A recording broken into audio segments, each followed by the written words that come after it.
Hello मित्रांनो, welcome to study revolution. आज 3 August 2021 आपण द हिंदू बघतोय आणि तोही आपल्या मातृभाषेतून म्हणजे मराठीमधून. पहिल्यांदा आपल्या लेक्चरचं स्वरूप सांगतो. पहिल्यांदा आपण न्यूज डिस्कस करतो आणि त्यानंतर जे काही महत्त्वाचे एडिटोरियल न्यूजपेपरला असतात ते आपण डिस्कस करण्याचा प्रयत्न करतो. चला तर मग स्टार्ट करूया. 3 ऑगस्ट 2021चा द हिंदू आपल्याला काय सांगतोय बघू. पहिल्या न्यूजपासून डिस्कस करायला सुरुवात करूया. So let start. आपली पहिली न्यूज आहे सेक्शन 66A, जो इन्फॉर्मेशन टेक्नॉलॉजी ॲक्टचा सेक्शन 66A आहे त्याच्याविषयी भाष्य करणारी पहिली न्यूज आहे. आणि सुप्रीम कोर्टानं प्रत्येक स्टेटला क्वेश्चन विचारला आहे की 66A अंतर्गत आणखीसुद्धा केसेस फाईल होत आहेत, त्याच्यावरती तुम्ही काय प्रिकॉशन घेतली, अशा प्रकारचा क्वेश्चन सुप्रीम कोर्टानं म्हणजे आपल्या सर्वोच्च न्यायालयानं प्रत्येक स्टेट गव्हर्नमेंटला विचारलेलं आपल्याला पाहाव्यास मिळतं. आता एकंदरीत मॅटर काय आहे हे मी तुम्हाला समजावून सांगतो व्यवस्थितरित्या. याच्या अगोदर कालच्याच न्यूजपेपरला पण 66A व्यवस्थितरित्या मी समजावून सांगितलं होतं तुम्हाला. आत्ता पण व्यवस्थितरित्या समजावून सांगतो. IT म्हणजे इन्फॉर्मेशन टेक्नॉलॉजी ॲक्ट, जो डिसेंबर 2008मध्ये ते बिल पास झालं होतं. ऑक्टोबर 2009मध्ये ते इम्प्लिमेंटेशनमध्ये आलं होतं, अंमलबजावणीमध्ये आलं होतं 2009मध्ये, ऑक्टोबर 2009मध्ये. आणि नोव्हेंबर 2012मध्ये त्याचा जो सेक्शन 66A आहे ना, त्याच्या विरोधात पिटिशन दाखल केली गेली होती सुप्रीम कोर्टामध्ये, विशेष करून सेक्शन 66A विरोधात. आणि त्याच्यावरती सुप्रीम कोर्टानं 2015मध्ये जजमेंट दिलं होतं आणि त्या केसचं नाव होतं Shreya Singhal versus Union of India. 2015मधली केस आहे Shreya Singhal versus Union of India. आणि त्याच्यामध्ये हे जे सेक्शन 66A आहे ना, त्याला घटनाबाह्य ठरवलं होतं सुप्रीम कोर्टानं. हे कधी ठरवलं होतं तर 2015मध्येच ठरवलं होतं. पण 2015मध्ये हे सुप्रीम कोर्टानं घटनाबाह्य ठरवून सुद्धा 2015 नंतर जवळजवळ 1307 केसेस फाईल केले गेल्यात. समजते तुम्हाला, इथं आकडेवारी पाहायला मिळत असेल की त्यानंतर सुद्धा लोकांवरती या कलमाच्या अंतर्गत केसेस फाईल केले गेलेत 1307. आणि त्याच्या अगोदरपासून जर विचार केला तर एकूण ह्या 1307 आणि 2015च्या अगोदर फाईल केलेल्या केसेसच्या संख्या मिळून 1988 केसेस होत्या. समजते तुम्हाला, म्हणजे 2015चं सुप्रीम कोर्टाचं जजमेंट येऊन सुद्धा त्यानंतर प्रत्येक पोलीस स्टेशनमध्ये, देशातल्या वेगवेगळ्या राज्यातल्या पोलीस स्टेशनमध्ये जवळजवळ 1307 केसेस या कलमाच्या अंतर्गत फाईल केल्या गेल्या. म्हणजे कुठंतरी त्या कर्मचाऱ्यांना सुप्रीम कोर्टाचं जजमेंट माहीत नाही आहे किंवा सुप्रीम कोर्टाचं जजमेंट इग्नोर करून त्यांनी मुद्दामहून या केसेस फाईल केले गेले आहेत त्यांच्याकडून, असं आता बोललं जातं. आणि विशेष करून हा मुद्दा न्यूजमध्ये जास्त का आला आहे तर एक NGO आहे, त्या NGOचं नाव आहे people union of civil liberties, PUCL. आणि या NGOनं पिटिशन दाखल केली होती सुप्रीम कोर्टामध्ये.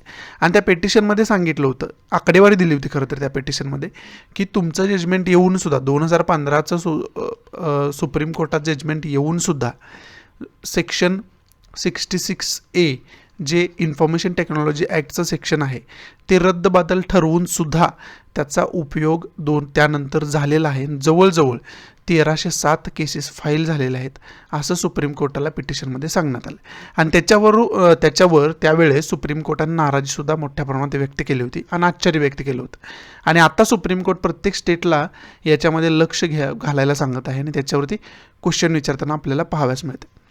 आता राहिला मुद्दा काय तर 66A हे एवढं न्यूजमध्ये काय कॉन्ट्रावर्शियल काय, तर ते मी तुम्हाला तरतूद 66A काय सांगतो. पहिल्यांदा इन्फॉर्मेशन टेक्नॉलॉजी ॲक्ट 2008चा जो ॲक्ट आहे, जो 2009ला फोर्समध्ये आला, त्या सेक्शन 66A अंतर्गत तुम्ही जर सोशल मीडियावरती अशा प्रकारची पोस्ट करत असाल, कोणताही तुम्ही फोटो पोस्ट करा किंवा काहीतरी लिहून तुम्ही पोस्ट केले की ज्याच्यामुळं समाजामध्ये असंतोष निर्माण होतोय आणि समाजामध्ये हिंसा निर्माण करण्याचा प्रयत्न तुम्ही त्या पोस्टच्या अंतर्गत करत असाल, त्या पोस्टच्या माध्यमातून करत असाल, तर तुमच्यावर सेक्शन 66A अंतर्गत गुन्हा दाखल होईल.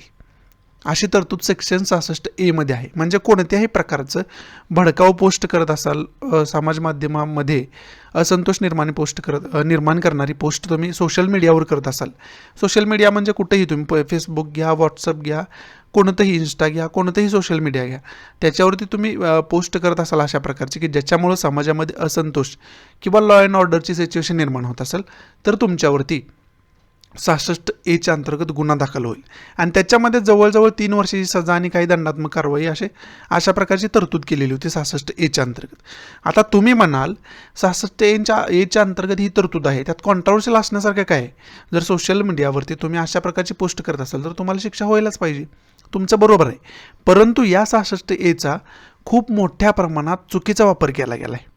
हे सुप्रीम कोर्टाच्या निदर्शनास 2015 आलं की या 66A उपयोग चुकीच्या कारणासाठी केला गेला आहे. आता चुकीच्या कारणासाठी म्हणजे काय? तर तुम्ही साधी पोस्ट जरी सोशल मीडियावर केलेली असेल आणि त्याच्यामुळे कोणत्याही प्रकारची लॉ अँड ऑर्डर सिच्युएशन निर्माण होत नाही, कोणत्याही प्रकारे समाजात असंतोष निर्माण होत नाही, तरीसुद्धा तुमच्यावरती 66A लावला गेला आहे. जो इन्फॉर्मेशन टेक्नॉलॉजी सेक्शन 66A आहे इन्फॉर्मेशन टेक्नॉलॉजीचा, तो तुमच्यावरती लावला गेला आहे. हे निदर्शनास आल्यानंतर सुप्रीम कोर्टानं या ग्राउंडवरती हे अनकॉन्स्टिट्युशनल ठरवलेलं आहे, घटनाबाह्य ठरवलेलं आहे की याचा चुकीचा वापर मोठ्या प्रमाणात झालेला आहे. या ग्राउंडवरतीच हे अनकॉन्स्टिट्युशनल ठरवलेलं आहे. हे पहिलं एक ग्राउंड सुप्रीम कोर्टानं दिलं होतं महत्त्वाचं म्हणजे. आणि दुसरं ग्राउंड काय दिलं होतं की लोकांना फ्री ऑफ स्पीच आहे, म्हणजे बोलण्याचं संभाषण स्वातंत्र्य आहे आणि तो फंडामेंटल राईट आहे. आणि तो फंडामेंटल राईट जो आहे ना, तो या कलमामुळं हिरावून घेतला जातो लोकांचा. त्यामुळं सुद्धा हे कलम घटनाबाह्य सुप्रीम कोर्टाकडून ठरवण्यात आलं होतं. समजते तुम्हाला? म्हणजे कलमातील सेक्शनमधील ज्या तरतुदी आहेत त्या चुकीच्या नाही आहेत, परंतु या कलमाचा मोठ्या प्रमाणात चुकीचा वापर केला गेला, त्यामुळं हे कलम घटनाबाह्य ठरलं होतं. आणि त्यानंतर न्यूजमध्ये काय आलं तर सुप्रीम कोर्टानं कलम घटनाबाह्य ठरवलं असताना सुद्धा त्या कलमाच्या अंतर्गत अनेक लोकांवरती केसेस दाखल केले गेलेत आणि त्यांची संख्या जवळजवळ 1307 पर्यंत आहे. हे तुम्ही आता इथं बघू शकताय. समजते? आणि त्याच्यावरती ही न्यूज आपल्याला काय सांगते तर त्याच्यावरती सुप्रीम कोर्ट प्रत्येक स्टेटला क्वेश्चन विचारते की तुम्ही याच्यामध्ये लक्ष घालायला पाहिजे आणि किती लोकांवरती केसेस आतापर्यंत दाखल केले गेल्यात आणि त्या दाखल करू नयेत प्रत्येक पोलीस स्टेशनकडून. त्याच्यासाठी तुम्ही काहीतरी पावलं उचलायला पाहिजे. याच्यासाठी सुप्रीम कोर्ट आता प्रत्येक स्टेट गव्हर्नमेंटला क्वेश्चन करत आहे. समजते तुम्हाला? मग आता ही न्यूज समजावून सांगितली, याचा बॅकग्राऊंड तुम्हाला समजावून सांगितलं. आता याच्यातून की पॉईंट आपल्याला काय काय घ्यायचे ते बघूया. पहिलं तर इन्फॉर्मेशन टेक्नॉलॉजी ॲक्ट जो 2021चं नवीन रूल आलेत ना, त्याची डिटेल इन्फॉर्मेशन तुम्हाला असायला पाहिजे. याच्यावरती मी वेगळं लेक्चर बनवून ठेवलं ऑलरेडी. ते एकाच ठिकाणी तुम्हाला सर्व इन्फॉर्मेशन मिळून जाईल. त्याची डिस्क्रिप्शन बॉक्समध्ये लिंक पण देईन मी. हा पहिला की पॉईंट आपल्याला घ्यायचा बघायचा. दुसरा की पॉईंट काय बघायचा आहे तर 66A मध्ये नेमकी तरतूद काय आहे याची डिटेल इन्फॉर्मेशन आपण काढून ठेवणं गरजेचं आहे. हा दुसरा की पॉईंट. तिसरा की पॉईंट आपल्याला काय घ्यायचा आहे तर 2015 मधली जी श्रेया सिंघल केस आहे ना, Shreya Singhal versus Union of India, ही जी केस आहे ना, ती केस आपण डिटेलमध्ये अभ्यासून ठेवणं कुठंतरी गरजेचं आहे. समजते तुम्हाला? श्रेया सिंघल केस जे आहे त्याची डिटेल इन्फॉर्मेशन, त्याच्यामध्ये सुप्रीम कोर्टानं असं जजमेंट का दिलं आहे आणि त्याचे जे 2 ग्राउंड सांगितलं ना तुम्हाला, ते ग्राउंड कशा पद्धतीनं सुप्रीम कोर्टाने त्या जजमेंटमध्ये सांगितलेलं आहेत, त्याचा डिटेल अभ्यास करून ठेवणं कुठंतरी गरजेचं आहे. आता सुप्रीम कोर्टाच्या जजमेंटमध्ये सुप्रीम कोर्टानं फंडामेंटल राईट विषयीसुद्धा भाष्य केलं होतं. त्यामुळे चौथा की पॉईंट आपला फंडामेंटल राईटचा होऊ शकतो, जे इंडियन कॉन्स्टिट्युशनल आर्टिकल 12 ते 35 आपल्याला फंडामेंटल राईट म्हणजे आपला मूलभूत अधिकार सांगतात. मग ते मूलभूत अधिकार आपल्याला माहिती असणं गरजेचं आहे. त्याचा डिटेल आपला अभ्यास असणं कुठंतरी गरजेचं होऊन बसतं या न्यूजच्या अंतर्गत. समजते तुम्हाला? याच्यासाठी एवढेच या 4 की पॉईंट आपण व्यवस्थितरित्या अभ्यासून ठेवणं गरजेचं आहे या न्यूजच्या अंतर्गत. त्याच्यासाठी ही न्यूज महत्त्वाची होती. पुढची महत्त्वाची न्यूज कोणती आहे ते बघूयात. पुढची न्यूज आहे ती पॉलिटिकल न्यूज आहे. जे आपले राष्ट्रपती आहेत त्यांनी तमिळनाडूचा दौरा आता केलेला आपल्याला पाहाव्यास मिळाला. विशेष करून जे करुणानिधी आहेत, जे जवळजवळ 5 वेळा तिथले महत्त्वाचे लीडर राहिले, त्यांच्या पोर्ट्रेटचं अनवेलिंग करताना तुम्ही पिक्चरमध्ये त्यांना बघू शकता. त्याच्यामध्ये रामनाथ कोविंद यांनी सांगितलं की कोणत्याही ठिकाणाची जर डेमोक्रेसी जपलेली असेल तर ती डेमोक्रेसी तिथले लीडर कोण महत्त्वाचे आहेत त्यांच्याकडून महत्त्वाचे करून जपली जात असते. अशा पद्धतीचं भाष्य त्यांनी इथं केलेलं आपल्याला पाहाव्यास मिळतं. याच्यातून की पॉईंट आपण घेऊ शकतो की तमिळनाडूचं लोकेशन आपण व्यवस्थितरित्या बघू शकतो आपल्या इंडियन मॅपवरती जाऊन. ते मग बघून घेऊया तमिळनाडूचं लोकेशन कशा पद्धतीने आहे ते. हा आपण इंडियन पॉलिटिकल मॅप बघू शकतोय आणि याच्यावरती आपल्याला तमिळनाडू बघायचं. इथं तुम्ही साऊथला गेला ना तर इथं तुम्हाला तमिळनाडू पाहाव्यास मिळू शकतो. आणि त्याच्यामध्ये तमिळनाडूची जर शेजारील राज्य जर आपल्याला बघायची झाली तर त्याच्यामध्ये आंध्र प्रदेश आहे, बाउंड्री लाईन टच करणारे खरं तर राज्य. त्याचबरोबर कर्नाटक आहे आणि इकडं तुम्ही केरळला बघू शकताय. समजते तुम्हाला? हा आहे तमिळनाडूचा पॉलिटिकल मॅप. इंडियन पॉलिटिकल मॅपवरती आपण बघितला तो. पुढची न्यूज आहे ना ती आसाम मिझोराम बॉर्डरशी रिलेटेड खरं तर न्यूज आहे. आणि त्याच्यामध्ये विशेष करून ज्या आसाम गव्हर्नमेंटनं मिझोरामचे जे MPs आहेत, मेंबर ऑफ पार्लमेंट आहेत, के वानलावेना हे त्यांचं नाव आहे, के वानलावेना, यांच्यावरती ज्या केसेस फाईल केले गेले होते आसाम गव्हर्नमेंटकडून, त्या केसेस आता वापस घेतलेल्या आपल्याला पाहाव्यास मिळते. आणि तशा प्रकारचे इन्स्ट्रक्शन्स आसामचे चीफ मिनिस्टर जे आहेत हेमंत बिस्व शर्मा यांच्याकडून देण्यात आल्या. आणि त्यानुसार आसाम गव्हर्नमेंटनं त्या केसेस वापस घेतलेल्या आपल्याला पाहाव्यास मिळत आहेत. जे MP आहेत के वानलावेना यांचा फोटो तुम्ही इथं पिक्चरमध्ये बघू शकता. मग याच्या अंतर्गत तुम्हाला की पॉईंट आपल्याला काय घ्यायचे आहेत या न्यूजमधून, तर पहिला महत्त्वाचा की पॉईंट आपल्याला घ्यायचा आहे की आसाम मिझोराम बॉर्डर डिस्प्यूट काय आहे याची डिटेल इन्फॉर्मेशन आपल्याला माहिती असणं गरजेचं आहे. आसामच्या ठिकाणी आसाराम यायला लागलं. आसाराम ही सुद्धा खूप महत्त्वाची आणि खूप कॉन्ट्रोवर्शियल पर्सनॅलिटी आहे. त्याच्यामुळं कदाचित आसाम मिझोराममध्ये जो काय बॉर्डर डिस्प्यूट चालू आहे ना, तो बॉर्डर डिस्प्यूट आपल्याला डिटेलमध्ये अभ्यास करून ठेवणं गरजेचं आहे. आणि त्याच्यावरती मी वेगळं लेक्चर ऑलरेडी बनवून ठेवलेलं आहे. त्यामुळं त्याची डिटेल इन्फॉर्मेशन तुम्ही त्यावेळेस बघून ठेवणं गरजेचं आहे. ते एक लेक्चर बघितलं तर त्याच्यामध्ये डिटेल इन्फॉर्मेशन हिस्ट्री सकट मी सगळं समजावून सांगण्याचा प्रयत्न केला आहे. त्यामुळे ते लेक्चर बघून घ्या आणि त्याची नोट्स बनवून ठेवा. हे काल पण मी तुम्हाला सांगितलं आहे. त्याच्यासाठी महत्त्वाची न्यूज होती. पुढची महत्त्वाची न्यूज कोणती बघूयात. पुढची न्यूज आहे ना ती आपल्या एक्सपोर्ट्सविषयी भाष्य करणारी न्यूज आहे. म्हणजे एक्सपोर्ट्स म्हणजे आपला निर्यात जो आहे त्याच्याविषयी भाष्य करणारी न्यूज आहे. जवळजवळ $35 बिलियनची निर्यात झालेली आपल्याला पाहाव्यास मिळते. एक्सपोर्ट आपण केलेला पाहाव्यास मिळते ओन्ली जुलैमध्ये. जुलैच्या एंडपर्यंत ही आकडेवारी आलेली आपल्याला पाहाव्यास मिळते. आणि प्री कोविडचा पिरियड जर आपण बघितला, म्हणजे COVID-19चा पॅन्डेमिक यायच्या अगोदरचा पिरियड जर बघितला तर त्याच्या तुलनेत जुलैमध्ये 34% जास्त एक्सपोर्ट आपण केलेला आपल्याला पाहाव्यास मिळते, जी की आपल्यासाठी खूप महत्त्वाची आणि चांगली गोष्ट मानली जाते अर्थव्यवस्थेसाठी. मग याच्यातून आता की पॉईंट आपल्याला काय घ्यायचं आहे, तर याच्यातून की पॉईंट पहिला घ्यायचा आहे, इम्पोर्ट एक्सपोर्टविषयी डिटेल इन्फॉर्मेशन आपल्याला असणं गरजेचं आहे इकॉनॉमीच्या माध्यमातून खरं तर. त्यामुळं इम्पोर्ट एक्सपोर्टविषयी डिटेल इन्फॉर्मेशन काढून ठेवणं आपण कुठंतरी गरजेचं होऊन बसतं या न्यूजच्या अंतर्गत. समजते. आणि इम्पोर्ट एक्सपोर्ट विषयी ज्या पॉलिसीज असतात त्या पॉलिसीज आपल्याला माहिती असणं गरजेचं आहे. इकॉनॉमिकल धोरणं ठरवत असताना इम्पोर्ट एक्सपोर्टची पॉलिसी कशा पद्धतीनं ठरवली जाते याचीसुद्धा डिटेल इन्फॉर्मेशन आपण बघून ठेवणं कुठंतरी गरजेचं होऊन बसतं या न्यूजच्या अंतर्गत.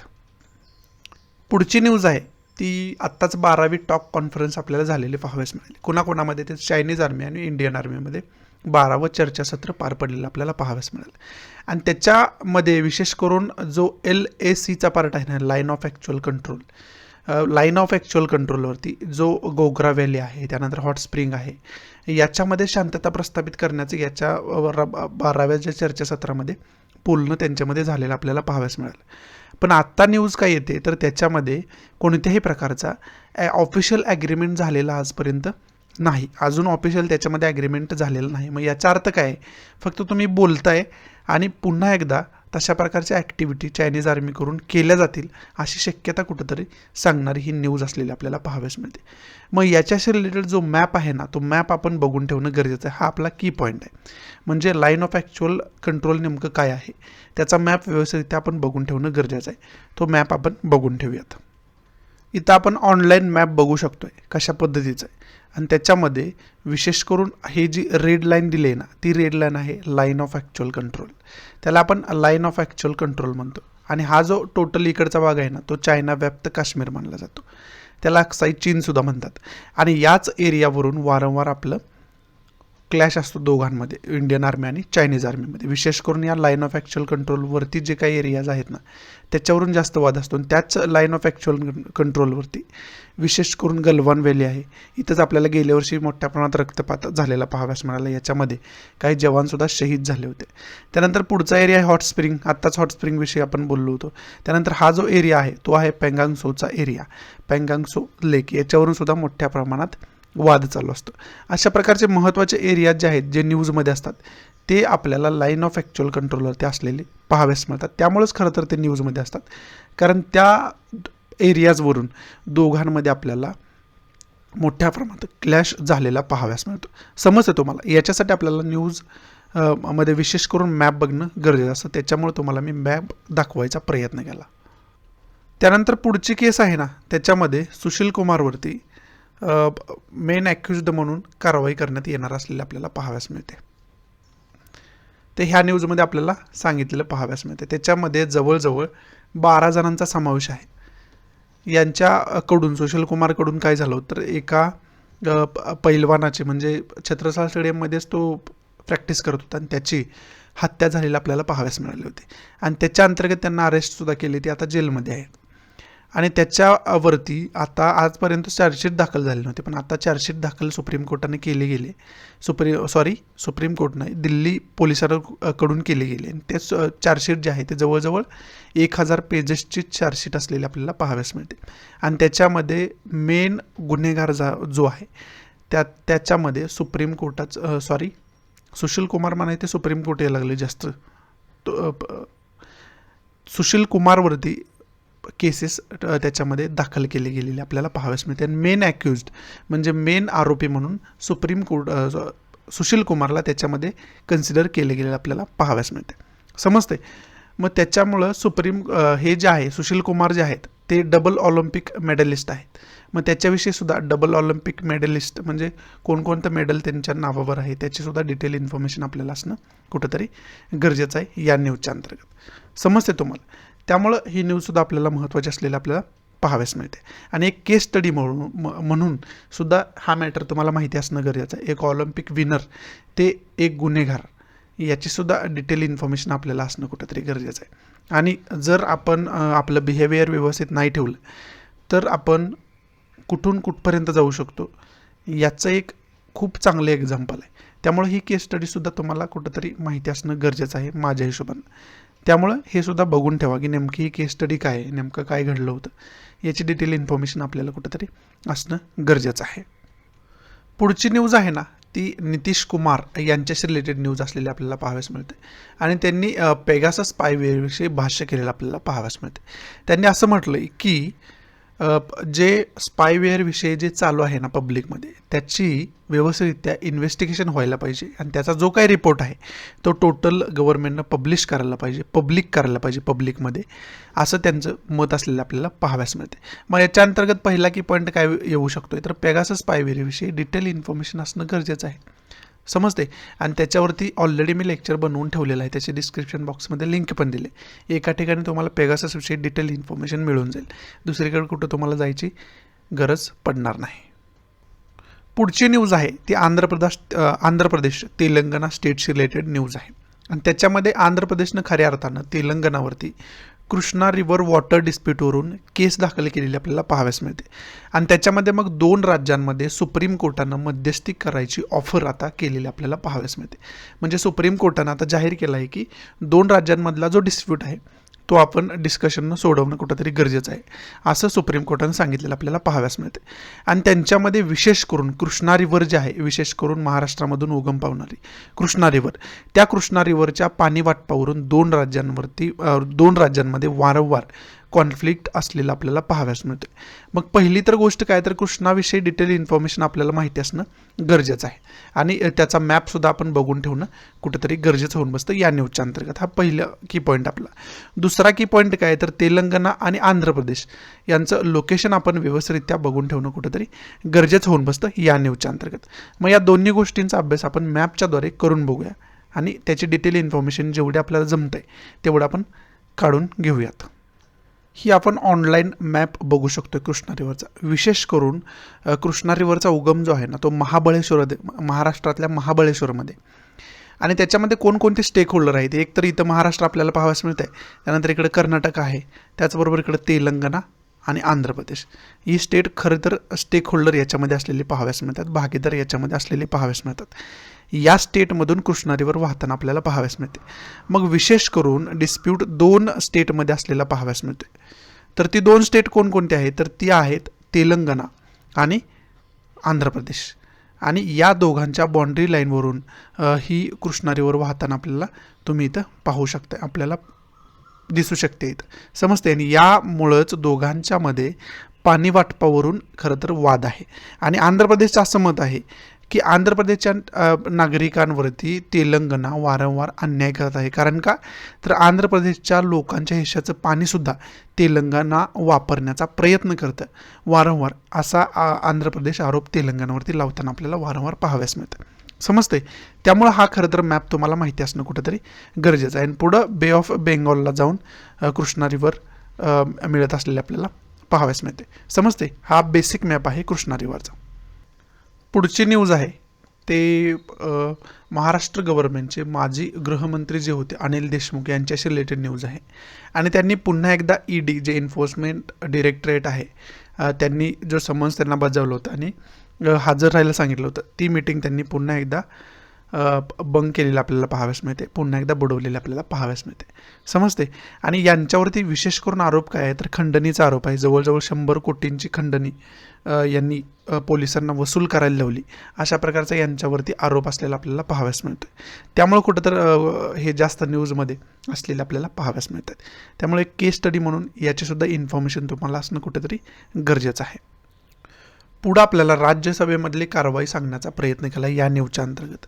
आणि पुन्हा एकदा राज्यसभेमध्ये विरोधी पक्षांकडून गदारोळ घालण्यात करत आलेला पाहाव्यास मिळतोय आणि प्रोटेस्ट करण्यात आलेला पाहाव्यास मिळतोय 2 इश्यूवरून विशेष करून. पहिला कोणता आहे, तर पेगासस स्पायवेअरचा इश्यू आहे. आणि दुसरा कोणता आहे, तर फार्म बिलचा इश्यू आहे. आणि हा मान्सून सेशन जसं सुरू झालं ना, तेव्हापासून या 2 मुद्द्यांवरती जे विरोधी पक्ष आहे ते सत्तेतील पक्षाला घेराव घालत असताना आपल्याला पाहाव्यास मिळते. त्याच्यामुळे आपल्याला पहिला तर की पॉईंट आहे, पेगासस विषयी डिटेल इन्फॉर्मेशन असायला पाहिजे. आणि दुसरा की पॉईंट काय, तर फार्म बिल काय आहे, फार्म ॲक्टमध्ये काय अशा तरतुदी आहेत की ज्यामुळं शेतकरी आंदोलनं करत आहेत, गेले आपण 9-10 महिन्यांपासून करत आहेत असं म्हणू शकतोय, शेतकरी आंदोलनावरती आहेत. मग त्याच्यासाठी फार्म ॲक्टमध्ये काय काय तरतुदी आहेत याची डिटेल इन्फॉर्मेशन आपल्याला असणं कुठंतरी गरजेचं आहे या न्यूजच्या अंतर्गत. आणि पेगासस विषयी तर मी वेगळं लेक्चर ऑलरेडी बनवून ठेवलेलं आहे, त्यामुळे तुम्हाला दुसरीकडे कुठे इन्फॉर्मेशन बघायला जायची गरज नाही. ते लेक्चर बघितलं तर मोर दॅन सफिशियंट आहे. पुढची न्यूज आहे तर ती आहे 5 जर्नलिस्ट पुन्हा एकदा सुप्रीम कोर्टामध्ये गेलेले आपल्याला पाहाव्यास मिळतात. पुन्हा एकदा म्हणजे अगोदरसुद्धा सुप्रीम कोर्टामध्ये 2 पेटिशन दाखल केलेत ऑलरेडी.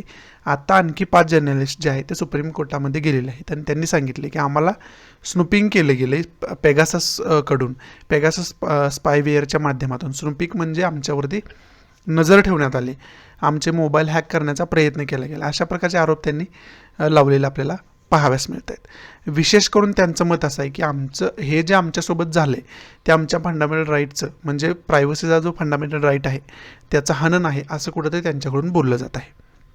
आता याच्यामध्ये 2 गोष्टी आल्या.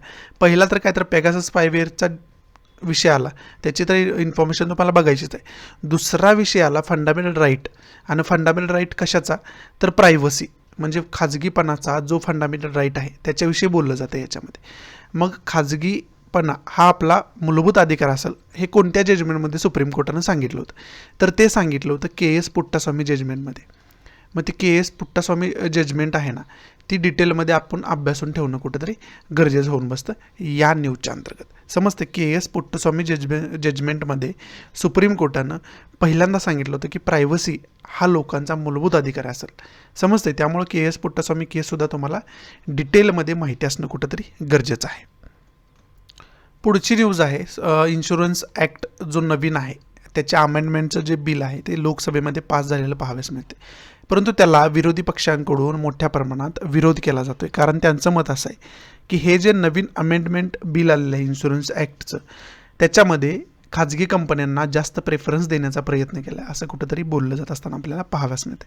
त्यामुळे पहिला तर की पॉईंट आपल्याला नवीन इन्शुरन्स ॲक्ट जो अमेंडमेंट केलेला ॲक्ट आहे 2021चा, त्याच्यामध्ये काय काय तरतुदी आहेत. ॲक्ट नाही आहे तो, अमेंडमेंट आहे, बिल आहे ते, अजून ॲक्टमध्ये त्याचं रूपांतर व्हायचं आहे अजून. परंतु जो अगोदरचा इन्शुरन्स ॲक्ट होता ना त्याच्यामध्ये दुरुस्ती करणारं बिल आहे हे. मग या 2021च्या बिलामध्ये जे लोकसभेमध्ये आता पास झालेलं आहे त्याच्यामध्ये काय काय तरतुदी आहेत ना याची डिटेल इन्फॉर्मेशन आपल्याला असणं कुठंतरी गरजेचं आहे. आणि हा जेव्हा ॲक्टमध्ये रूपांतर याचं होईल ना, म्हणजे राज्यसभेमध्ये पास झाला त्यानंतर जे त्याचे काही लिगल प्रोसिजर आहे ते झाले तर त्याचं ॲक्टमध्ये रूपांतर होईल, त्यावेळेस तर हे न्यूजमध्ये येणारच आहे जास्त.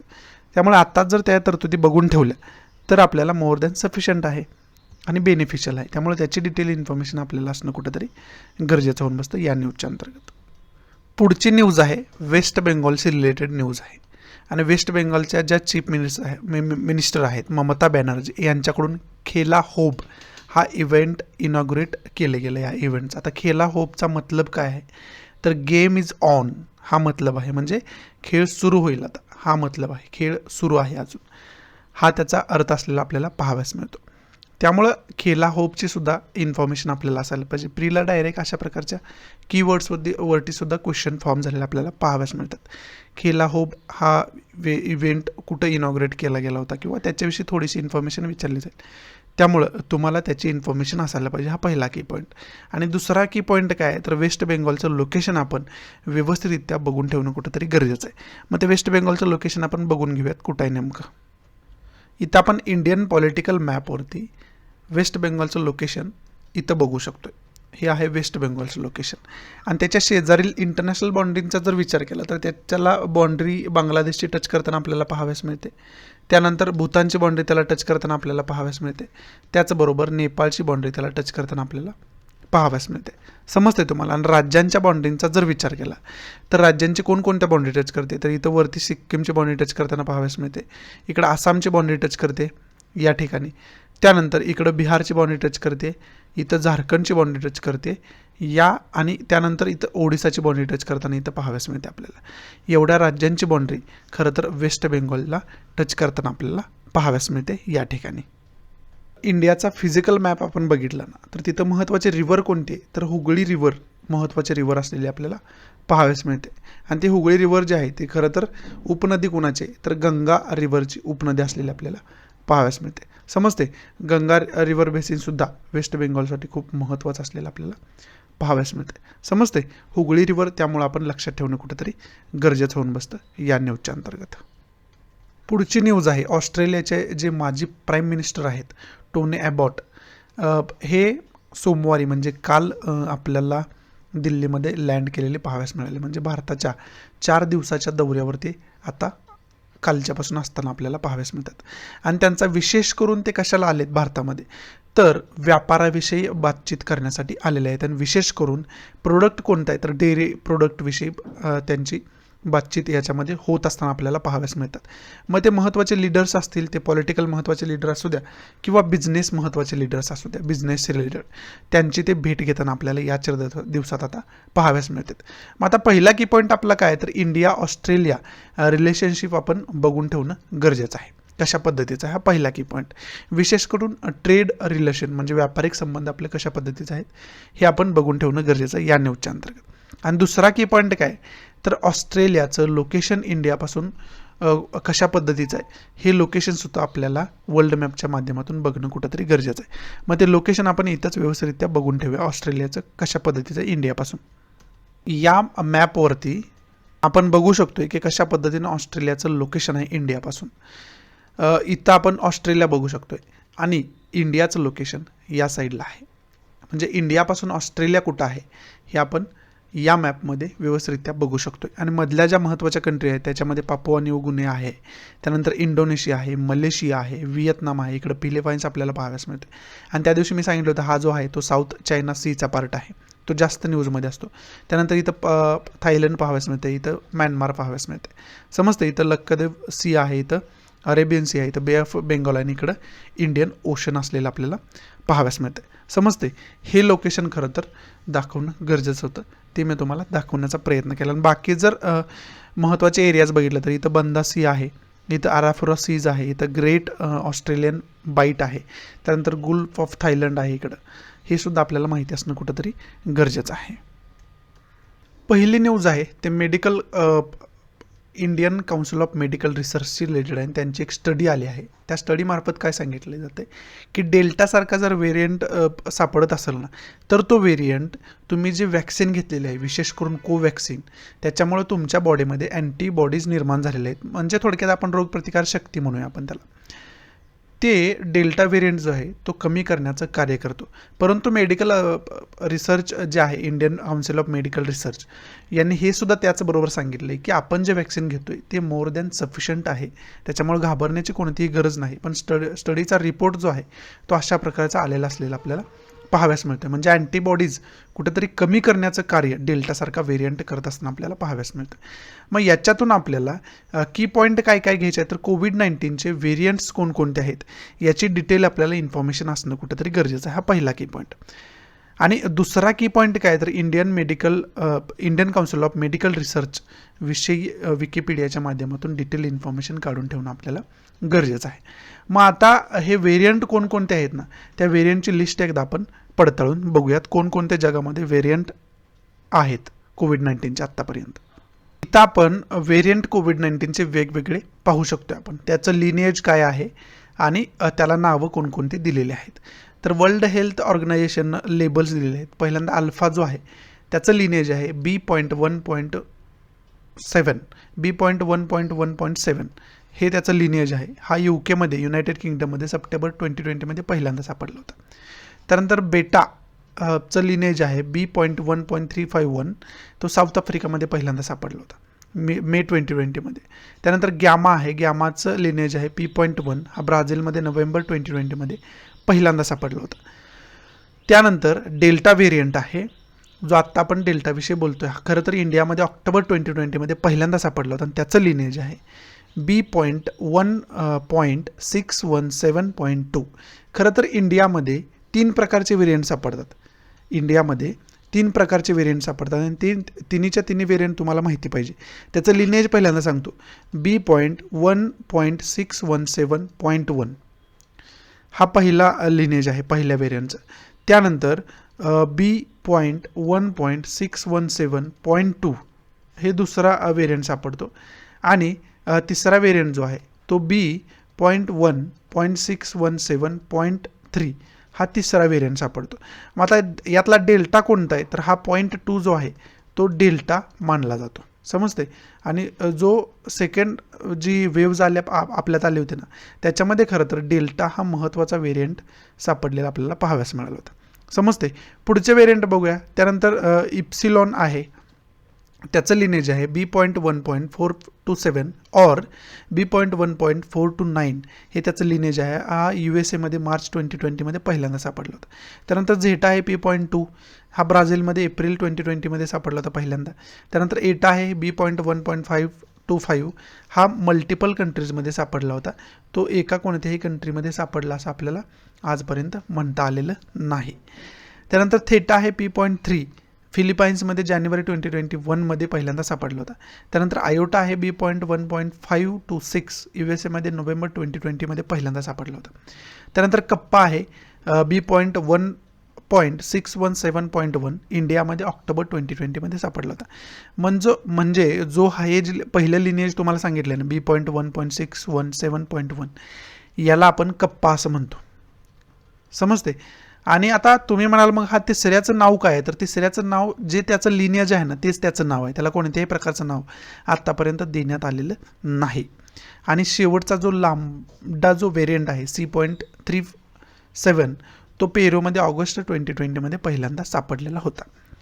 ही लिस्ट झाली जगामध्ये जे व्हेरियंट्स कोविड-19चे सापडलेले आहेत आत्तापर्यंत त्याचे, आणि ते कधी सापडले होते, पहिल्यांदा कोणत्या कंट्रीमध्ये सापडले होते, हे सुद्धा या लिस्टच्या माध्यमातून तुम्हाला मी समजावण्याचा प्रयत्न केला. त्याचबरोबर महत्त्वाचा पॉईंट आपल्याला काय लक्षात ठेवायचा, तर इंडियामध्ये व्हेरियंट कोणकोणते आहेत त्याच्यावरती डायरेक्ट क्वेश्चन फॉर्म होऊ शकतो प्रीला, आणि जगामध्ये कोणकोणते आहेत त्याची सुद्धा डिटेल इन्फॉर्मेशन आपल्याला असणं या न्यूजच्या अंतर्गत कुठंतरी गरजेचं होऊन बसतं. समजतं तुम्हाला. त्याच्यासाठी याची डिटेल इन्फॉर्मेशन आपल्याला असणं कुठंतरी गरजेचं होतं, म्हणून तुम्हाला मी हा चार्ट दाखवण्याचा प्रयत्न केला आहे. पुढची न्यूज आहे ई रुपीशी रिलेटेड. ई रुपी म्हणजे डिजिटल प्लॅटफॉर्म आहे आपल्यासाठी. जसं की गुगल पे आहे, जसं की फोनपे आहे तुम्ही यूज करता, तो डिजिटल प्लॅटफॉर्म आहे ऑनलाईन पेमेंट करण्यासाठी. तसा डिजिटल प्लॅटफॉर्म आता आपल्या गव्हर्नमेंटनं ई रुपी म्हणून स्थापन केलेला पाहाव्यास मिळतं आपल्याला. आणि त्याचंच इनॉग्रेशन PM नरेंद्र मोदी यांनी व्हिडिओ कॉन्फरन्सिंगच्या माध्यमातून केलेलं आपल्याला पाहाव्यास मिळते. मग याच्यातून एकमेव की पॉईंट आपल्याला काय घ्यायचं आहे तर ई रुपीज विषयी डिटेल इन्फॉर्मेशन आपल्याला असायला पाहिजे. समजते, याची डिटेल टेक्निकल इन्फॉर्मेशन असू दे किंवा इतर कोणतीही इन्फॉर्मेशन असेल ती आपल्याला असायला पाहिजे. विशेष करून इकॉनॉमीच्या माध्यमातून हे महत्त्वाचं होऊन बसतं आपल्यासाठी. पुढची न्यूज आहे फूड फोर्टिफिकेशनशी रिलेटेड आहे. आता गव्हर्नमेंट अशा पद्धतीने निर्णय घ्यायचा प्रयत्न करत असताना पाहाव्यास मिळते की जे बियाणं आहे त्याच्यामध्येच कुठंतरी मायक्रोन्यूट्रियंट्स, सिंथेटिक मायक्रोन्यूट्रियंट्स वापरून ते जास्त विटॅमिनयुक्त ते पीक असेल अशा प्रकारचा निर्णय भविष्यात घेण्याची शक्यता आहे. आणि त्याच्याशी रिलेटेडच काही ॲक्टिविस्ट्स असतील किंवा एक्सपर्ट्स असतील, त्यांनी हे सांगितले की अशा प्रकारे सिंथेटिक मायक्रोन्यूट्रियंट्स वापरून विटॅमिन वाढवणं पिकातलं हे लोकांच्या हेल्थला घातक असू शकतं. आणि हेच सांगणारं लेटर त्यांनी food safety and standard authority of इंडियाला लिहिलेलं आपल्याला पाहाव्यास मिळतं, ज्याला आपण FSSAI असं म्हणतो, food safety and standard authority of India यांना लिहिलेलं आपल्याला पाहाव्यास मिळतं, या संस्थेला लिहिलेलं पाहाव्यास मिळतं. मग पहिला की पॉईंट आपला काय आहे तर FSSAI, ज्याला आपण food safety and standard authority of India म्हणतो, त्याच्याविषयी डिटेल इन्फॉर्मेशन विकिपीडियाच्या माध्यमातून आपण काढून ठेवणं कुठंतरी गरजेचं आहे. समजते तुम्हाला? एवढा आपण हा की पॉईंट महत्त्वाचा या न्यूजमधून आपण घेऊ शकतो आहे. वर्ल्ड पेजवरती पुढची न्यूज आहे अफगाणिस्तानशी रिलेटेड. आणि अफगाणिस्तानचे प्राईम मिनिस्टर जे आहेत, प्रेसिडेंट जे आहेत अफगाणिस्तानचे, त्यांनी हे सांगितलं आहे की अफगाणिस्तानमध्ये आता जो व्हायलन्स चालू आहे, जी हिंसा चालू आहे, त्याला कारणीभूत US आहे, अमेरिका आहे. कारण का तर अमेरिकानं अचानक फैसला केला की त्यांची ट्रूप्स अफगाणिस्तानमधून वापस घ्यायचे आणि त्याच्यामुळं तिथं मोठ्या प्रमाणात हिंसा होत असलेली आपल्याला पाहाव्यास मिळते, असं तिथल्या प्रेसिडेंट जे घनी आहेत, अशरफ घनी यांच्याकडून एक स्टेटमेंट दिले गेलेलं आता आपल्याला पाहाव्यास मिळालं. समजते तुम्हाला? आणि त्याच्यामध्ये विशेष करून त्यांनी USAला ब्लेम केलेलं आपल्याला पाहाव्यास मिळते. आणि त्याचबरोबर त्यांनी हे नागरिकांना आश्वासनसुद्धा दिलं की आपण लवकरात लवकर तालिबानींना या कंट्रीतून वाईप्ड आउट म्हणजे नेस्तनाबूत करू, असं सुद्धा त्यांनी जनतेला उद्देशून सांगितलेलं आपल्याला पाहाव्यास मिळते. मग याच्यातून पहिला की पॉईंट काय आहे तर अफगाणिस्तानचं लोकेशन कशा पद्धतीनं आहे हे आपण बघून ठेवणं गरजेचं आहे. समजते? त्याचबरोबर दुसरा की पॉईंट काय तर इंटरनल पॉलिटिक्स त्यांचं काय आहे याची डिटेल इन्फॉर्मेशन आपल्याला हिस्ट्रीपासून तिथं काय चालू आहे आणि त्याच्यामध्ये USAचा रोल कशा पद्धतीनं होता याचेसुद्धा डिटेल इन्फॉर्मेशन आपल्याला असणं कुठंतरी गरजेचं आहे या न्यूजच्या अंतर्गत. पुढची न्यूज आहे TS तिरुमूर्ती, जे युनायटेड नेशनचे भारताचे रिप्रेझेंटेटिव्ह आहे तिथं, विशेष करून युनायटेड नेशन सिक्युरिटी काउन्सिलचे आत्ता ते ऑगस्ट महिन्याचे प्रेसिडेंट असलेले आपल्याला पाहाव्यास मिळतात. समजते? त्या युनायटेड नेशन सिक्युरिटी काउन्सिलमध्ये त्यांनी युनायटेड नेशनला उद्देशून सांगितलं की जर जम्मू अँड काश्मीरचा स्टेटस आपल्याला चेंज करायचा असेल, तिथं परमनंट शांतता प्रस्थापित करायची असेल, तर पाकिस्ताननं जो काश्मीर ऑक्युपाईड करून ठेवलेला आहे तिथून त्यांनी निघून जायला पाहिजे आणि तो पाकव्याप्त काश्मीर जो आहे तो भारताचा इंटिग्रल पार्ट आहे, अखंड हिस्सा आहे ना, तो भारताकडेच असायला पाहिजे, त्याच्यावरती डॉमिनन्स भारताचा पूर्णरित्या असायला पाहिजे, तरच आपण तिथं शांतता प्रस्थापित करू शकतो, असं कुठंतरी यांच्या स्टेटमेंटमधून यांना युनायटेड नेशनना सांगायचं होतं, असं आपल्याला पाहाव्यास मिळतं. समजते? मग याच्याशी रिलेटेड आपण कालच बघितलं होते, युनायटेड नेशनविषयी डिटेल इन्फॉर्मेशन बघितली होती, त्यानंतर युनायटेड नेशन सिक्युरिटी काउन्सिलविषयी डिटेल इन्फॉर्मेशन बघितली होती. त्यामुळं आता तुम्ही जर नोट्स काढल्या कालच्या असतील तर त्याचं रिव्हिजन करा, नसेल तर इंटरनेटवरून विकिपीडियावरून युनायटेड नेशन आणि युनायटेड नेशन सिक्युरिटी काउन्सिलविषयीची डिटेल इन्फॉर्मेशन काढून त्याच्या नोट्स बनवून ठेवा, म्हणजे वारंवार त्याचे तुम्हाला रिव्हिजन करता येईल. विशेष करून युनायटेड नेशन असेल, ही युनायटेड नेशन आहे ना, त्याचाच एक पार्ट आहे युनायटेड नेशन सिक्युरिटी काउन्सिल. आणि युनायटेड नेशन आंतरराष्ट्रीय शांतता प्रस्थापित करण्यासाठी स्थापन केलेली एक संस्था आहे. समजते तुम्हाला? ही डिटेल थोडीशी इन्फॉर्मेशन त्याची आहे, बाकी डिटेल इन्फॉर्मेशन तुम्ही विकिपीडियावरून जाऊन बघणं गरजेचं होऊन बसतं या न्यूजच्या अंतर्गत. पुढची न्यूज आहे टोकियो ऑलिम्पिक्स रिलेटेड. विशेष करून आपली जी वुमन हॉकी टीम आहे त्यांच्याशी रिलेटेड, त्यांनी ऑस्ट्रेलियाच्या विरोधात चांगली कामगिरी करून आता सेमीफायनलमध्ये त्यांची एंट्री झालेली आपल्याला पाहाव्यास मिळते. आणि हॉकी हा आपला राष्ट्रीय खेळ असल्यामुळं सुद्धा ही न्यूज आपल्यासाठी महत्त्वाची होते. आणि टोकियो ऑलिम्पिक आता सुरू आहेत त्यामुळे सुद्धा ही न्यूज आपल्या दृष्टीतून महत्त्वाची असलेली आपल्याला पाहाव्यास मिळते. इथं आपल्या न्यूज संपत आहेत. आता आपण आर्टिकल कोणकोणते महत्त्वाचे आहेत ते डिस्कस करण्यास सुरुवात करूयात. आपलं जे पहिलं आर्टिकल आहे ना ते वॅक्सिनेशनशी रिलेटेड आहे. वॅक्सिनेशनमध्ये आपण आता काय बघतोय तर स्टेटची आकडेवारी जी पॉझिटिव्ह संख्या आहे, डेथची संख्या आहे, कोविड-19मुळं डेथ झालेल्या लोकांची संख्या आहे, ही जी आकडेवारी स्टेटनं दिलेली आहे आणि त्यानंतर रिकाउंटिंग झाल्यावर त्याच्यामध्ये तफावत जाणवली ना आपल्याला, त्याच्याविषयी भाष्य करणारं हे आर्टिकल आहे. म्हणजे स्टेटची आकडेवारी जी आहे ते स्टेट लपवण्याचा प्रयत्न करते किंवा स्टेटमध्ये काय लूप होल आहेत स्टेटच्या आकडेवारीमध्ये किंवा काउंटिंगमध्ये ते सांगण्याचा याच्यामध्ये प्रयत्न केला आहे. हे आपल्यासाठी इम्पॉर्टंट एवढं काही फॅक्च्युअल गोष्टी याच्यामध्ये दिलेल्या नाहीत. ती व्हेरियंट त्याच्यामध्ये तफावत का जाणवते वगैरे वगैरे डिस्कस केले, ते आपल्यासाठी इम्पॉर्टंट नाही आहे. पुढची न्यूज आहे वॅक्सिनेशनशी रिलेटेड. आपण लवकरात लवकर वॅक्सिनेशन करायला पाहिजे. मग त्याच्यामध्ये काय काय प्रॉब्लेम येत आहेत, जर हेच प्रॉब्लेम असेच राहिले तर आपण पुढच्या ला कसं सामोरं जाणार आहात, अशा प्रकारचे क्वेश्चन याच्यामध्ये उपस्थित केलेले आहेत या छोट्याशा इथल्या आर्टिकलमध्ये. आणि त्याच्यामध्ये काय फॅक्च्युअल इन्फॉर्मेशन नसल्यामुळे ते काय बघण्यासारखं आपल्यासाठी नाही आहे. हे जे आर्टिकल आहे ना त्याला आजचं इम्पॉर्टंट आर्टिकल आपण म्हणू शकतो. आणि याच्यामध्ये विशेष करून आकडेवारी तुम्हाला सांगण्याचा प्रयत्न केला आहे.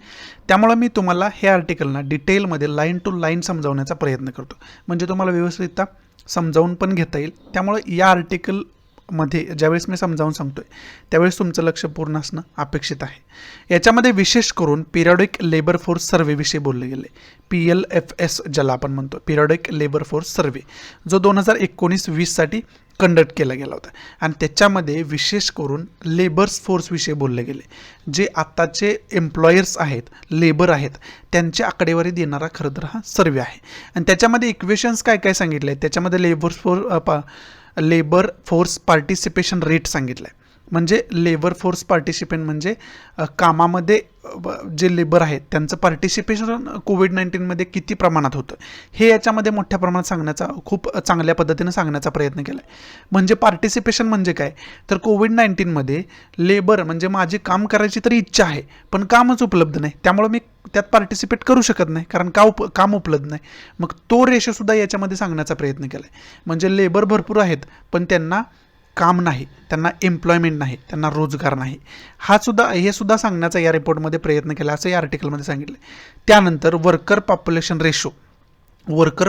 रेशो म्हणजे काय, जेवढी पॉप्युलेशन आहे ना त्या पॉप्युलेशनमध्ये किती लोक काम करतात हा जो रेशो आहे ना, समजा 100 पॉप्युलेशन आहे, बरोबर आहे. पॉप्युलेशन म्हणजे लोकसंख्या, 100 लोकसंख्या आहे, त्याच्यापैकी वर्कर्स किती आहेत, काम करणारे किती आहेत, समजा 50 काम करणारे आहेत. म्हणजे हा रेशो काय झाला तर 100:50 हा रेशो झाला. 50 वर्कर आहेत आणि 100 एकूण लोकसंख्या आहे. समजते. हे एक एक्झाम्पल म्हणून तुम्हाला मी सांगण्याचा प्रयत्न केला आहे. त्याला आपण वर्कर्स पॉप्युलेशन रेशो म्हणू शकतो. त्याचबरोबर अनएम्प्लॉयमेंट रेटसुद्धा याच्यामध्ये सांगितलं आहे. अनएम्प्लॉयमेंट रेट म्हणजे काय तर बेरोजगारी दर, त्याला आपण बेरोजगारी दर असं म्हणू शकतो. आता पिरियॉडिक लेबर फोर्स सर्वे जो आहे तो 2019-20 काय सांगतोय आपल्याला तर पहिली इथं लाईन दिली, the data however shows a decline in the unemployment rate to 4.8% in 2019-20, the lowest in the 3 years. म्हणजे 2019-20 जो डेटा होता, जो सर्वे आला होता, त्याच्यामध्ये PLFS म्हणजे पिरियॉडिक लेबर फोर्स सर्वेनं सांगितलं होतं त्या रिपोर्टमध्ये की 4.8% अनएम्प्लॉयमेंट दर आहे. म्हणजे बेरोजगार दर किती आहे 4.8% आहे, जो की त्याच्या अगोदरच्या 3 वर्षामध्ये सर्वात कमी आहे बेरोजगारी दर, असं त्या सर्वेमध्ये सांगण्यात आलं होतं. मग फॉलिंग अनएम्प्लॉयमेंट रेट म्हणजे अनएम्प्लॉयमेंट रेट कमी होतोय, म्हणजे यात आनंद होण्यासारखी गोष्ट काय नाही आहे. समजते तुम्हाला. म्हणजे आता तुम्ही म्हणाल बेरोजगारी दर कमी होतोय म्हणजेच काय होतंय तर रोजगार वाढत आहे, त्यामुळे ही आनंदाची गोष्ट आहे. परंतु त्याच्यातले लूप होल त्यांनी पुढे सांगायचा प्रयत्न केला आहे. त्याच्यामध्ये मग लेबर फोर्स पार्टिसिपेशन रेशो असू द्या. लेबर फोर्स पार्टिसिपेशन म्हणजे काय सांगितलं तुम्हाला मी, कामगार आहेत पण त्यांना कामच उपलब्ध नाही, त्यामुळे ते पार्टिसिपेट कामात करू शकत नाही, म्हणजेच बेरोजगार आहेत ते, त्याला आपण लेबर फोर्स पार्टिसिपेशन रेशो असं म्हणतो.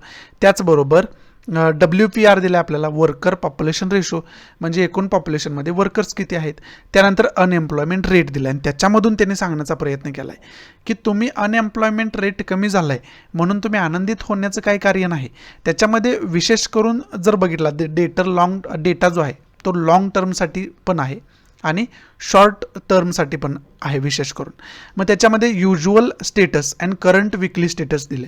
युज्युअल स्टेटस जास्त नाही, युज्युअल स्टेटस म्हणजे एका वर्षाच्या कालावधीमध्ये अनएम्प्लॉयमेंट रेट किती होता हे सांगणारं जे स्टेटस आहे ना त्याला युज्युअल स्टेटस म्हणतो. आणि विकली स्टेटस जे करंट विकली स्टेटस असतं ना, लास्ट 7 days म्हणजे शेवटच्या म्हणजे मागील 7 दिवसामध्ये अनएम्प्लॉयमेंटचा रेट काय होता हे सांगणारा जो स्टेटस असतं ना अनएम्प्लॉयमेंट स्टेटस त्याला आपण करंट विकली स्टेटस म्हणतो. मग पुढं काय सांगितलं, the unemployment rate as measured by the usual status. Usual स्टेटसनं जे मेजर केलेला अनएम्प्लॉयमेंट रेट आहे म्हणजे 1 वर्षासाठी मेजर केलेला अनएम्प्लॉयमेंट रेट आहे, fell from 6.1% in 2017-18 to 4.8% in 2019-20. म्हणजे अनएम्प्लॉयमेंट रेट जो आहे जो 1 वर्षासाठी म्हणजे युज्युअल स्टेटससाठी कंडक्ट केला जातो त्याच्यामध्ये त्याचा दर 2017-18 या वर्षामध्ये बघितला तर 6.1% होता आणि तोच दर 2019-20 या वर्षासाठी बघितला तर तो 4.8% होता. म्हणजे बेरोजगार दर कमी झालेला आपल्याला पाहाव्यास मिळतोय. परंतु this is because even as the LPFR म्हणजे labour force participation ratio increased from 36.9% to 40.1%. म्हणजे बेरोजगार दर कमी झाला अशातला भाग नाही, तर रोजगारामध्ये भाग घेणारे म्हणजे पार्टिसिपेशन लोकांचं वाढलेलं आपल्याला पाहाव्यास मिळते. म्हणजे बेरोजगारी तेवढीच आहे, फक्त त्याच्यामध्ये लोकांची संख्या वाढल्यामुळं एकूण लोकसंख्येच्या बेरोजगारी दर कमी आपल्याला दाखवताना पाहाव्यास मिळते. समजते तुम्हाला? म्हणजे बेरोजगारी लोक तेवढीच आहेत, फक्त त्याचं पर्सेंटेज का कमी दाखवते तर अगोदर 100 लोक काम करत होते, आता त्याच्यामध्ये वाढ झालेली पाहाव्यास मिळते. म्हणजे समजा 1000 लोक झाली तरी रेटमध्ये जर बदल झाला तर तो रेट किती लोकसंख्येसाठी हे महत्त्वाचं आहे ना, बरोबर आहे. म्हणजे रेटमध्ये बदल झालेला नाही तर लोकसंख्येमध्ये बदल झाला आहे, लेबरमध्ये बदल झाला आहे, लेबरच्या संख्येमध्ये बदल झाला आहे. त्यामुळं आपल्याला वाटतं आहे की अनएम्प्लॉयमेंट रेट कमी झालेला आहे असं आपल्याला वाटत आहे, असं या आर्टिकलमध्ये सांगण्याचा प्रयत्न केला आहे. द WPR आपल्याला दिलं आहे. आता WPR म्हणजे काय सांगितलं तुम्ही तुम्हाला तर वर्कर्स पॉप्युलेशन रेशो. मग वर्कर पॉप्युलेशन रेशो इथं तुम्हाला मी समजावून सांगितलं होतं. Worker population ratio increased from 34.7% to 38.2% during the same period. म्हणजे सेम पिरियडमध्ये वर्करचे जे पार्टिसिपेशन आहे ना वर्क्समधलं ते पार्टिसिपेशन वाढलेलं आपल्याला पाहाव्यास मिळते. समजते तुम्हाला? आणि त्यामुळे सुद्धा म्हणजे कुठंतरी त्यांना थोड्या बहुत प्रमाणात काम उपलब्ध झाले असलेलं आपल्याला पाहाव्यास मिळते, म्हणून सुद्धा त्या रेशोमध्ये फरक आपल्याला जाणवतोय. परंतु बेरोजगार दर कमी झाला आहे असं आपण म्हणू शकत नाही, फक्त लोकांचं पार्टिसिपेशन वाढलेलं आहे, कामगारांची संख्या वाढलेली आहे. समजते तुम्हाला? त्यामुळं आपल्याला अनएम्प्लॉयमेंट दर कमी झालेला भास होतोय असं या आर्टिकलमध्ये सांगण्याचा प्रयत्न केला. पुढे काय सांगितलं, the quarterly GDP growth decline from successive quarter sliding from 8.2% in January March 2018 to 3.1% in January March 2020. 2018मध्ये जर आपला GDP म्हणजे ग्रॉस डोमेस्टिक प्रोडक्ट ग्रोथ बघितली असते ना आपली तर तुम्हाला पाहाव्यास मिळालं होतं ती ग्रोथ होती 8.2%. परंतु ती 2020मध्ये त्याच कालावधीमध्ये बघितली तर ती ग्रोथ रेट होती 3.1%. समजते तुम्हाला? मग आता जर तुम्ही म्हणताय बेरोजगारी दर कमी होतोय, बेरोजगारी दर कमी होतोय म्हणजे लोकांना रोजगार मिळतोय असं तुम्हाला म्हणायचं आहे, म्हणजे लोकांचा इन्कम वाढतोय म्हणजे आपली इकॉनॉमी ग्रोथ करत आहे असं म्हणायचं आहे. मग GDP का वाढत नाही? GDPचा दर जर 2018मधला बघितला तर तो 8.2% आहे आणि 2020मध्ये बघितला तो त्याच्यात ड्रास्टिक डिक्रीज झाला आहे तो आणि तो झाला आहे 3.1%. बरोबर आहे. मग हे का होतंय तर हे होतंय कारण आपली आकडेवारी चुकीची आहे, आपल्या आकडेवारीमध्ये हिडन लूप होल्स आहेत असं याच्यामध्ये सांगण्याचा प्रयत्न केला आहे. त्यानंतर वर्कफोर्स कंपोजिशन्स आहे. वर्कफोर्स कंपोजिशन म्हणजे वर्कर्सचं स्टेटस काय आहे. काही जण सेल्फ एम्प्लॉईड आहेत, काही जण सेल्फ एम्प्लॉईड आहेत. म्हणजे आता सेल्फ एम्प्लॉईड म्हणजे काय, स्वतःच रोजगार निर्माण करायचा आणि पैसे कमवायचे. म्हणजे समजा मी भाजीपाला विकण्याचा व्यवसाय टाकला तर मी सेल्फ एम्प्लॉईड आहे, मी दुसरीकडे कुठं काम करायला जात नाही, तर मी स्वतः बिझनेस करत आहे, त्याला आपण सेल्फ एम्प्लॉईड म्हणू शकतो. त्यानंतर अशा प्रकारचे वर्क कंपोजिशन अनेक प्रकारचं आहे. सेल्फ एम्प्लॉईड कोण आहे, कोण एम्प्लॉयमेंटसाठीचं बाहेर जात आहे, त्यानंतर कोण घरगुती कामं करत आहे. त्याचबरोबर ज्या स्त्रिया विशेष करून वुमन्स आहेत ना, त्या घरचीच कामं करताना आपल्याला पाहाव्यास मिळतात आणि त्यांचं जो एम्प्लॉयमेंट आहे ते काउंटच होताना आपल्याला पाहाव्यास मिळत नाही. समजते किंवा त्यांना त्या प्रमाणात मोबदला मिळतच नाही. समजते तुम्हाला. त्यानंतर जेंडर डायमेन्शन्स आहे. अनपेड फॅमिली वर्कर्स आहेत. अनपेड फॅमिली वर्कर्स म्हणजे आता तुम्हाला वुमन्सचं सांगितलं, ज्या घरगुती कामं करतात त्यांना कोणत्याही प्रकारचं पेमेंट आपण देत नसतोय. समजते तुम्हाला. अशा प्रकारचं जे एम्प्लॉयमेंट आहे त्याचासुद्धा कन्सिडरेशन आकडेवारीत केलं जात नाही, असं कुठंतरी या आर्टिकलमध्ये सांगण्याचा प्रयत्न केलेला आपल्याला पाहाव्यास मिळतोय. मग आता एम्प्लॉयमेंटवरती लॉकडाऊनचा परिणाम काय झालेला आहे, तर इथं आकडेवारी दिली थोडीशी. The current weekly status unemployment rate in this quarter was 14%. म्हणजे या क्वार्टरमधला, म्हणजे या तिमाहीतला, क्वार्टर म्हणजे 3 महिन्याला एक क्वार्टर म्हणतात, या पाठीमागच्या तिमाहीतला जर अनएम्प्लॉयमेंट रेट तुम्ही बघितला तर तो 14% आसपास आहे असं याच्यामध्ये सांगितले. आणि त्याचबरोबर and the urban unemployment rate म्हणजे शहरी भागातला जो बेरोजगारी दर आहे तो आहे 20%, म्हणजे 20%च्या आसपास असं याने सांगण्याचा आपल्याला प्रयत्न केलेला पाहाव्यास मिळतो. समजते तुम्हाला. आणि हे आकडे विशेष करून आकडेवारी जी दिली ती पिरियडिक लेबर फोर्स सर्वे आहे, त्यांचा जो 2020साठी सर्वे होता ना, त्याच्याशी रिलेटेड आकडेवारी आपल्याला दिलेली पाहाव्यास मिळते. पुढं काय सांगितले, the monthly earning of the self employed declined bye 16%. म्हणजे जे सेल्फ एम्प्लॉई आहेत ना, स्वरोजगार जे निर्माण करतात, त्यांचा जो अर्निंग आहे, त्यांचा इन्कम आहे तो 16% पॅन्डेमिकमुळं कमी झालेला आपल्याला पाहाव्यास मिळतो. त्याचबरोबर and the daily wedges for casual workers declined 5.6%. जे डेली वेजेसचं रोजंदारीचं काम करतात ना, त्यांचा रोजगार जो आहे, त्यांचा इन्कम जो आहे तो 5.6% कमी झालेला आपल्याला पाहावयास मिळतो. आणि सेम पिरियडचा विचार केला गेला आहे. पुढे सांगितलं the real monthly per capita consumer expenditure declined bye 7.6%. म्हणजे जो कंझ्युमरचा, ग्राहकाचा एक्सपेंडिचर आहे, खर्च आहे, तो कमी झालेला आहे. आणि त्याच्यामध्ये किती टक्क्यानं कमी झाला असं सांगितले, तर 7.6% कमी झाला असं सांगितले. म्हणजे हे जे टोटल आकडेवारी दिले, हा इम्पॅक्ट म्हणजे परिणाम कशाचा आहे, तर लॉकडाऊनचा परिणाम असलेला आपल्याला पाहाव्यास मिळतो. समजते. म्हणजे या आर्टिकलमध्ये एकंदरीत कशावरती बोलले गेलं आहे, तर या आकडेवारीमध्ये आर्टिकलमध्ये एकंदरीत अनएम्प्लॉयमेंटवरती बोलले गेले. समजते तुम्हाला. अनएम्प्लॉयमेंट म्हणजे बेरोजगारीवरती या आर्टिकलमध्ये विशेष करून बोलले गेले. समजते. एवढं आर्टिकलमध्ये महत्त्वाचं आहे आणि ही आकडेवारी होती म्हणून मी तुम्हाला लाईन टू लाईन समजावण्याचा प्रयत्न केला. मग याच्यामधून पहिला की पॉईंट आपल्याला काय घ्यायचा आहे, तर अनएम्प्लॉयमेंटविषयी डिटेल इन्फॉर्मेशन आपल्याला असणं कुठंतरी गरजेचं आहे. समजते. त्याची कन्सेप्ट काय आहे, अनएम्प्लॉयमेंटचे डेफिनेशन काय, ही इकॉनॉमीच्या दृष्टीतून आपण समजावून घेणं कुठंतरी गरजेचं आहे. बरोबर आहे. आणि त्याचबरोबर या आर्टिकलमध्ये काय सांगितलं आहे, तर पॉवर्टीचं जो ऑफिशियल डेटा आहे त्याच्यामध्ये इन्कमचा डेटा असू द्या, पॉवरचा डेटा असू द्या, पॉवर्टीचा डेटा म्हणजे गरिबीचा आकडेवारी असू द्या किंवा अनएम्प्लॉयमेंटची आकडेवारी असू द्या, ती 2011-12 पासून खऱ्या अर्थानं गव्हर्नमेंटकडून व्यवस्थितरित्या ऑफिशियली पब्लिश केली गेली नाही.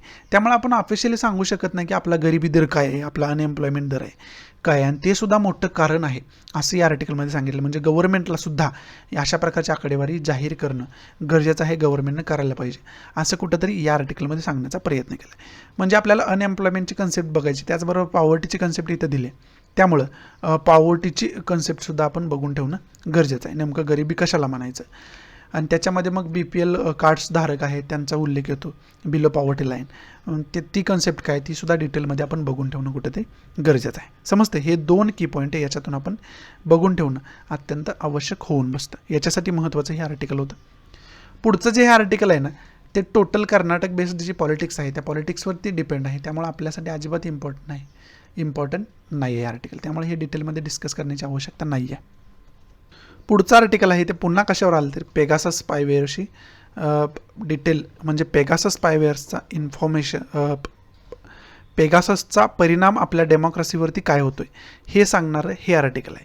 म्हणजे काय सांगितले तर पेगासस 5 इयर्स तुम्ही जर इंटरनॅशनल सिक्युरिटीसाठी करत असाल ना तर ते ठीक आहे, परंतु जर तुम्ही खाजगी व्यक्तींचे मोबाईल हॅक करायला लागला, विरोधी पक्षातल्या नेत्यांना ब्लॅकमेल करण्यासाठी त्याचा उपयोग करायला लागला, वेगवेगळ्या जर्नलिस्ट्स असतील, ॲक्टिव्हिस्ट्स असतील, यांना ब्लॅकमेल करण्यासाठी त्याचा उपयोग करायला लागला, तर ते तुम्ही आपल्या लोकशाहीला हॅक करत आहात, आपल्या लोकशाहीला ब्लॅकमेल करत आहात, असं कुठंतरी या आर्टिकलमध्ये सांगण्याचा प्रयत्न केला आहे. म्हणजेच काय तर डेमोक्रेसीच्या विरोधात, लोकशाहीच्या विरोधात हे जे पेगासस स्पायवेअर आहे ते उपयोगात आणताना आपल्याला पाहाव्यास मिळते, असं कुठंतरी लेखकाला या आर्टिकलमध्ये सांगायचं असलेलं आपल्याला पाहाव्यास मिळते.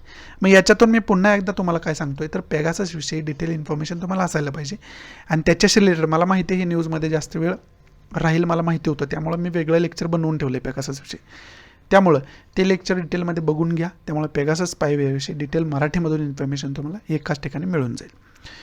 पुढचं हे आर्टिकल आहे एवढं आपल्यासाठी इम्पॉर्टंट नाही, कारण बेगिंग इंडस्ट्री जे आहेत, जे भिकारी वगैरे असतात, त्यांच्यामुळं कोविड-19चा फैलाव होऊ नये म्हणून सुप्रीम कोर्टाने काय गाईडलाईन्स दिल्या होत्या, त्याच्यावरती भाष्य करणारं हे आर्टिकल आहे खरं तर. त्यामुळं याच्यामध्ये असं काही फॅक्च्युअल्स गोष्टी नाही आहेत, क्वेश्चन जास्त केले गेलेत की असं असायला पाहिजे का, हे असलं तर मग काय होईल, अशा प्रकारचे क्वेश्चन भरपूर याच्यामध्ये केलेले आहेत. त्यामुळे फॅक्च्युअल इन्फॉर्मेशन याच्यामध्ये काही नाही आहे, परंतु याच्यामध्ये की पॉईंट बेगर म्हणजे भिकाऱ्यांसाठी कोणकोणते ॲक्ट आपल्या घटनेमध्ये आहेत का, किंवा इंडियन पिनल कोडमध्ये आहेत का बेगिंग इंडस्ट्रीशी रिलेटेड. भिकाऱ्यांची खरं तर एक इंडस्ट्री आहे सॉरी, आणि त्याच्यामध्ये खूप मोठ्या प्रमाणात उलाढाल होत असते त्यांच्यामध्ये सुद्धा. त्यामुळं त्याची एक केस स्टडी तुम्ही करून ठेवायला पाहिजे की काही लहान मुलांचे आत्ताच आपण बघितलं होतं की कोविड-19मुळं जे अनाथ मुलं झालेत त्यांची तस्करीसुद्धा होत असताना आपल्याला पाहाव्यास मिळाले, म्हणजे त्यांचा व्यापार. मग त्या मुलांना विशेष करून जर मुले असतील तर त्यांना विशेष करून वैश्य व्यवसायामध्ये ढकललं जातं, प्रवृत्त केलं जातं त्यांना वैश्य व्यवसायामध्ये जाण्यासाठी, किंवा त्यांना मजबूर केलं जातं वैश्य व्यवसाय स्वीकारण्यासाठी. आणि मुलं जी लहान असतात त्यांना अपंग करून भीक मागायला लावली जाते. समजते तुम्हाला, हा एक महत्त्वाचा सोशल डायमेन्शन आहे, निगेटिव्ह डायमेन्शन आहे, पण आपल्याला माहिती असणं गरजेचं आहे. मग त्या दृष्टीतून बेगर इंडस्ट्रीची आपण स्टडी करणं, केस स्टडी म्हणून एक ते गरजेचं होऊन बसतं या आर्टिकलच्या माध्यमातून. तेवढा की पॉईंट आपण या आर्टिकलच्या माध्यमातून घेऊ शकतो. समजते. इथं आपला आजचा द हिंदू संपत आहे. आशा आहे की मी तुम्हाला चांगल्या पद्धतीनं आजचा द हिंदू समजावून सांगू शकलो असेल. जर आवडत असेल तर प्लीज लाईक करा, नसेल तर डिसलाईक करा, आणि डिसलाईक का केलं हे कमेंट बॉक्समध्ये नक्की सांगा, जेणेकरून तुमच्या इन्स्ट्रक्शननुसार त्याच्यामध्ये मी इम्प्रोव्हायझेशन करू शकेन. आणि प्लीज जास्तीत जास्त आपल्या मराठी विद्यार्थ्यांना हे शेअर करा, जेणेकरून सर्व मराठी विद्यार्थ्यांना याचा फायदा होऊ शकेल. सो या नोटवरती मी तुमची रजा घेतो. भेटूया आपण उद्याच्या नवीन लेक्चरमध्ये. तोपर्यंत गुड बाय, टेक केअर, जय हिंद.